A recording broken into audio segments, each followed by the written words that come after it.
अस्सलाम वालेकुम everyone, welcome to the phone world live. मैं हूं साद अहमद और आज मैं रिव्यू करने जा रहा हूं OnePlus 5T का, क्योंकि आपको याद होगा कि मैंने रिसेंटली OnePlus 5 डिवाइस का रिव्यू किया था। तो आज मैं OnePlus 5T का रिव्यू कर रहा हूं, जो कि समझ लें कि उसका अपर वेरिएंट है। जैसे प्रो वेरिएंट होता है डिवाइसेस का, तो ये इसी तरह OnePlus 5 का अपर वेरिएंट है, OnePlus 5T।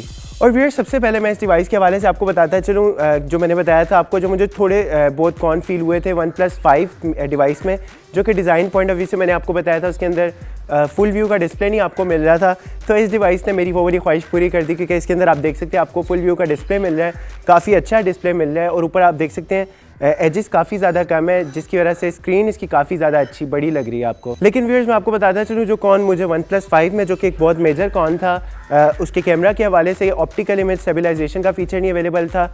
वो फीचर इस डिवाइस में भी आई डोंट नो वाई क्यों नहीं अवेलेबल, जो कि आपकी वीडियोस और इमेजेस को स्टेबलाइज करता है। वो फीचर आपको इन दोनों डिवाइसेस में नहीं मिलेगा। लेकिन otherwise performance point of view से, हार्डवेयर डिज़ाइन भी आप देख सकते हैं, सारे एस्पेक्ट से डिवाइस परफेक्ट है। तो सबसे पहले मैं आपको इन दोनों डिवाइसेस के बीच में डिफरेंसेस बताता चलूँ, जो कि OnePlus 5 के अंदर आपको हार्डवेयर पॉइंट ऑफ व्यू से रैम उसके अंदर 6GB मिल रही थी, जो कि आपको OnePlus 5T में 8GB की मिल रही है। अदर दैन दैट उसका डिस्प्ले इससे थोड़ा सा छोटा था, यानी कि उसके अंदर एक तो 5.7 इंचज़ ऑलमोस्ट आपको डिवाइस डिस्प्ले मिल रहा था, जो कि इसके अंदर 6.1 इंचज़ है। और ऊपर से इसके अंदर आपको फुल व्यू का डिस्प्ले नहीं मिल रहा था, जो कि इसके अंदर आपको फुल व्यू का डिस्प्ले मिल जाता है, जो कि आई थिंक इसकी डिस्प्ले क्वालिटी को और ज़्यादा इन्हेंस कर रहा है। और फिर से कोई छोटा सा डिफरेंस, जो कि इसका आई थिंक डिस्प्ले बड़ा होने की वजह से इसके वेट पर भी अफेक्ट हुआ है, क्योंकि उसका वेट अराउंड 154 ग्राम्स था और इस डिवाइस का वेट उससे कोई 10 ग्राम ज़्यादा है, यानी कि 164 ग्राम्स है। और बाकी आप डिज़ाइन में नोट कर सकते हैं, इसके फ्रंट पर कोई भी बटन नहीं अवेलेबल और कैपेसिटिव कीज़ भी इसकी आप देख सकते हैं इसके डिस्प्ले में ही शामिल है। जबकि OnePlus 5 में आपको फिंगरप्रिंट का सेंसर उसके फ्रंट पर मिल रहा था, लेकिन आप इस डिवाइस में देख सकते हैं इसका फिंगरप्रिंट का सेंसर भी इसके फ्रंट की बजाय इसकी बैक पर अवेलेबल है। और फिर ऑब्वियस ही बात है, अगर इस डिवाइस का डिस्प्ले थोड़ा सा बड़ा हुआ है तो उसी की वजह से इसका रेजोल्यूशन भी थोड़ा सा बढ़ गया है, यानी कि उस डिवाइस में आपको 1080x1920 का रेजोल्यूशन मिल रहा था, जबकि इस डिवाइस में आपको 1080x2160 का, यानी कि फुल HD का, दोनों में ही रेजोल्यूशन आपको मिल रहा है। बस उसका थोड़ा सा डिस्प्ले साइज़ कम था, तो ऑब्वियसली उसके अंदर पिक्सल साइज़ भी थोड़े से कम थे। चूँकि इसका डिस्प्ले थोड़ा सा बड़ा है, तो इसके अंदर उसी के हिसाब से पिक्सल्स भी थोड़े से ज़्यादा हैं। और मैं आपको बताता चलूँ, स्पेशली OnePlus 5 के डिस्प्ले के हवाले से, क्योंकि एमोलेड डिस्प्ले भी है, तो मुझे इसकी कलर क्वालिटी बहुत ज़्यादा अच्छी लगी। आप देख सकते हैं काफ़ी ज़्यादा विजिबल, काफ़ी ज़्यादा वाइब्रेंट से कलर्स हैं। इवन आप सनलाइट में भी यूज़ करेंगे तो बहुत ज़्यादा अच्छे, और इसका विजिबिलिटी काफ़ी ज़्यादा अच्छी है। और फिर मैं आपको बताता चलूँ, OnePlus 5 के कैमरा पॉइंट ऑफ व्यू से आई थिंक उसके अंदर जो फोकसिंग का एस्पेक्ट था, फोकस उसमें होने में थोड़ा सा टाइम लेता था, और आई थिंक उसके अंदर ऑटो फोकस का फीचर भी अवेलेबल नहीं था। लेकिन इसके अंदर एक तो ऑटो फोकस का फीचर भी अवेलेबल है, और दूसरा आप इसके अंदर टच टू फोकस भी कर सकते हैं। और दूसरा, फ्रंट कैमरा के हवाले से OnePlus 5 में फेस डिटेक्शन का फीचर नहीं अवेलेबल था, जबकि इस डिवाइस में आपको फेस डिटेक्शन का फीचर भी मिल जाता है। सो फिर सबसे पहले आप इस डिवाइस का डिज़ाइन देख सकते हैं। इसके बैक पर इसका फिंगरप्रिंट का सेंसर, जैसे कि मैंने आपको बताया, बिल्कुल इसके सेंटर में अवेलेबल है, इसकी बैक साइड पर। और इसके ऊपर इसके ड्यूल कैमरास, जो कि दोनों कैमरास वही कैमरास अवेलेबल हैं जो कि OnePlus 5 डिवाइस में अवेलेबल थे। और इसके साथ इसके एक्सटर्नल माइक अवेलेबल है, जो कि स्पेशली वॉइस वीडियो रिकॉर्डिंग के टाइम एक्टिवेट होता है। इसके साथ इसकी फ्लैश लाइट अवेलेबल है, और इसकी बिल्कुल बॉटम में आप देख सकते हैं USB Type-C की पोर्ट अवेलेबल है, जो कि बिल्कुल इसके अंदर भी आपके पास डैश चार्जिंग का फीचर अवेलेबल था। सेम उसी तरह इस डिवाइस में भी आपको फास्ट चार्जिंग की बजाय डैश चार्ज, जो कि ऑलमोस्ट सेम फंक्शन प्रोवाइड करता है, वही अवेलेबल है। इसके साथ आपके पास 3.5 mm का ऑडियो जैक भी मिल रहा है, और उसके दूसरी साइड पर आपको इसके स्पीकर्स मिल रहे हैं, और इसका एक प्राइमरी माइक इसकी बॉटम में अवेलेबल है। और फिर अगर आप इस डिवाइस की राइट साइड पर देखेंगे तो आप देख सकते हैं, जैसे कि आपको याद होगा, OnePlus 5 में भी आपके पास 2 ही नैनो सिम की स्लॉट्स अवेलेबल थी। इसी तरह इस डिवाइस में भी आपको सिम स्लॉट्स 2 नैनो मिल रही हैं। माइक्रो SD कार्ड की कोई भी स्लॉट नहीं अवेलेबल, क्योंकि इन दोनों डिवाइसेस में स्टोरेज आपको काफ़ी अच्छी मिल जाती है, यानी कि इस डिवाइस में आपको 128GB की स्टोरेज मिल रही है 8GB की रैम के साथ। और इसी तरह इसके राइट साइड पर इसकी पावर की भी अवेलेबल है।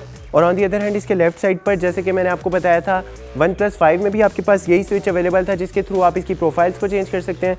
तो इसी तरह आप इस डिवाइस में भी देख सकते हैं वही स्विच आपको दिया गया है, और उसके नीचे ही इसकी वॉल्यूम कीज़ अवेलेबल है।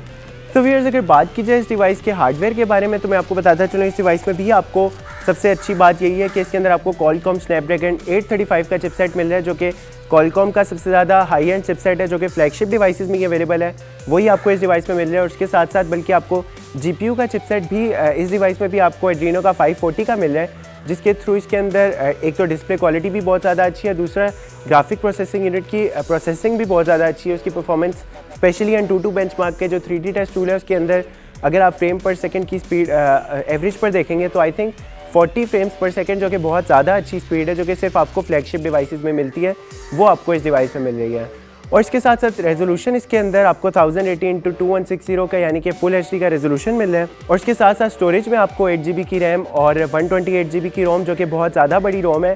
और क्योंकि इसके अंदर एक्सपेंडेबल मेमोरी की ऑप्शन नहीं अवेलेबल, तो आई थिंक आपको एक्सपेंडेबल मेमोरी की ज़रूरत पड़ेगी भी नहीं इतनी ज़्यादा रोम के साथ। और CPU भी आपको OnePlus 5 डिवाइस वाला सेम मिल रहा है इस डिवाइस में भी, यानी कि ऑक्टा कोर प्रोसेसर 2.4 GHz का मिल रहा है। और व्यूअर्स हाँ, स्पेशली मैं आपको कैमरा पॉइंट ऑफ व्यू से बताता चलो, मुझे दोनों डिवाइसेस के कैमरास काफ़ी ज़्यादा पसंद हैं। और क्योंकि इसके अंदर भी वही सेम कैमरा अवेलेबल है जो कि आपको OnePlus 5 में मिल रहा था, तो इसके अंदर भी तकरीबन सारे वही फीचर आपको मिल रहे हैं। और लेकिन एक अच्छी बात है स्मार्टफोन डिवाइस में, जो कि प्लस पॉइंट है, OnePlus 5 में नहीं था, क्यों उसका फोकस आई थिंक थोड़ा सा लेट शिफ्ट होता था किसी दूसरे ऑब्जेक्ट पर, लेकिन इसका फोकस बहुत जल्दी शिफ्ट होता है। और स्पेशली आप इसके अंदर टच टू फोकस भी कर सकते हैं, यानी कि कोई ऑब्जेक्ट पर आपने फ़ौरन से फोकस करना है तो आप उसको सिंपली टच करेंगे तो वो डायरेक्टली स्विच कर लेगा फोकस को।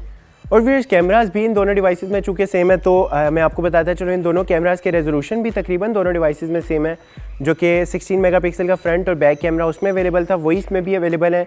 और उसके साथ साथ जैसे कि उसके अंदर भी फीचर्स अवेलेबल थे, DSLR लाइक फीचर्स, जैसे कि आप ISO मैनुअली कंट्रोल कर सकते हैं, वाइट बैलेंस कंट्रोल कर सकते हैं। इसी तरह आपको इस डिवाइस में भी वो सारे फीचर्स मिल रहे हैं। और जैसे कि आपको याद होगा, मैंने आपको बताया था हाईलाइट्स और शेडोज़ का उसके अंदर आपको ग्राफ मिल रहा था कैमरा में बाय डिफ़ॉल्ट, वही ग्राफ आपको इस डिवाइस में भी मिल रहा है। और अदर दैन दैट इसके अंदर भी वो सारे सेंसर्स अवेलेबल हैं जो कि आपको OnePlus 5 में मिल रहे थे, जैसे कि gyroscope, proximity sensor, light sensor. सिर्फ एक सेंसर इसके अंदर मिसिंग है जो कि OnePlus 5 में भी मिसिंग था, वो हार्ट रेट का सेंसर है।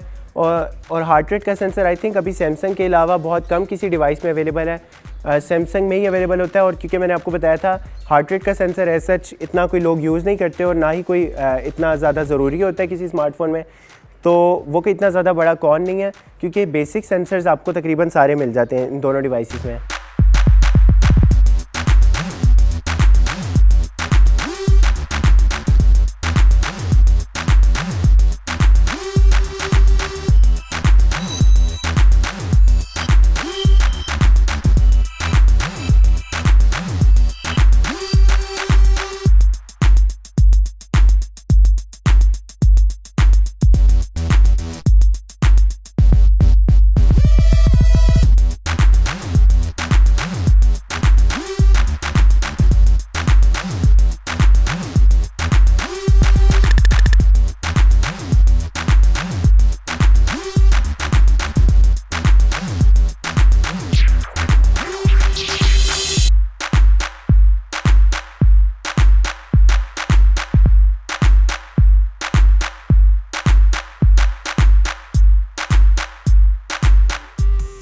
सो व्यूअर्स, ये था OnePlus 5T का डिटेल रिव्यू।